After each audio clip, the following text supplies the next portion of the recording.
Rome Total War is the game that we were kind of always building up to, really. With Shogun, it was just pretty much an introductory game to get us into that genre, because up to that point we'd been doing sports games conversions for Electronic Arts and we couldn't really get anyone to take us seriously.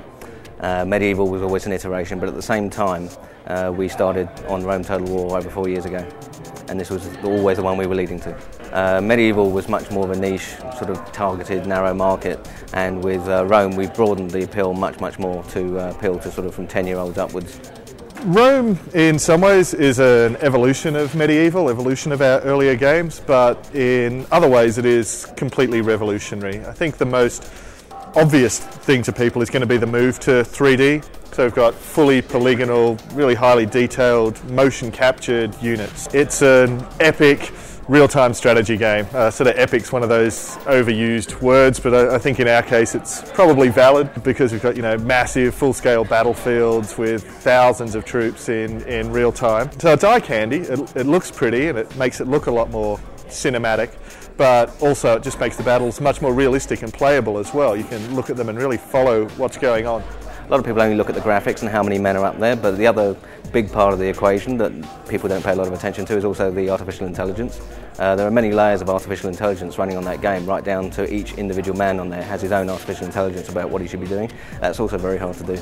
It's just the fact you can play a strategy game and actually really go down in the action. It really is like being part of a movie. It's very cinematic, very Hollywood.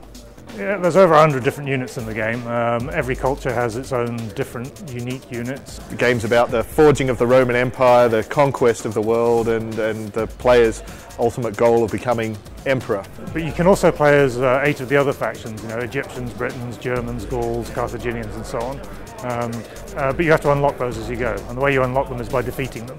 The other sort of, really unique feature about our game is that it combines empire building, so turn-based conquest, with real-time battles as well. We try to minimise the amount of micromanagement you have to do when you're managing your city. All you're really doing is choosing which direction to go in. You choose which buildings to build. You can play it any way you want, or you can micromanage every single unit. It's very broad range of playing experience. You play the game how you want to play it. Even people who've never played a strategy game before, it's just so much easier and faster to get into. Hopefully you never even need to look at the manual. We're doing a lot of historical battles where you reenact a famous battle of history and see if you can turn around history and do better than the original guy. For multiplayer, I think those are going to be the most popular ones because they're all very well balanced. You're not relying on whoever's hosting to set up a fair game, and you get to play them over and over again and learn really good tactics. For the online game, there's a number of different ways you can play. In the previous games, you'd set up a custom battle. Basically, you choose a battlefield, you choose the 2 sides that are involved, you pick all the troops in the army, and you can still do that in Rome. You can set up your own scenarios more or less instantly that way. But we also have historical battles. The other thing we've done is try to support the fan community by making sure that historic battle editor ships with the game, so fans can make their own historical battles as well as editing their own maps and so on. Yeah. Rome Total War is expected to ship this fall, and we're looking good on course for that.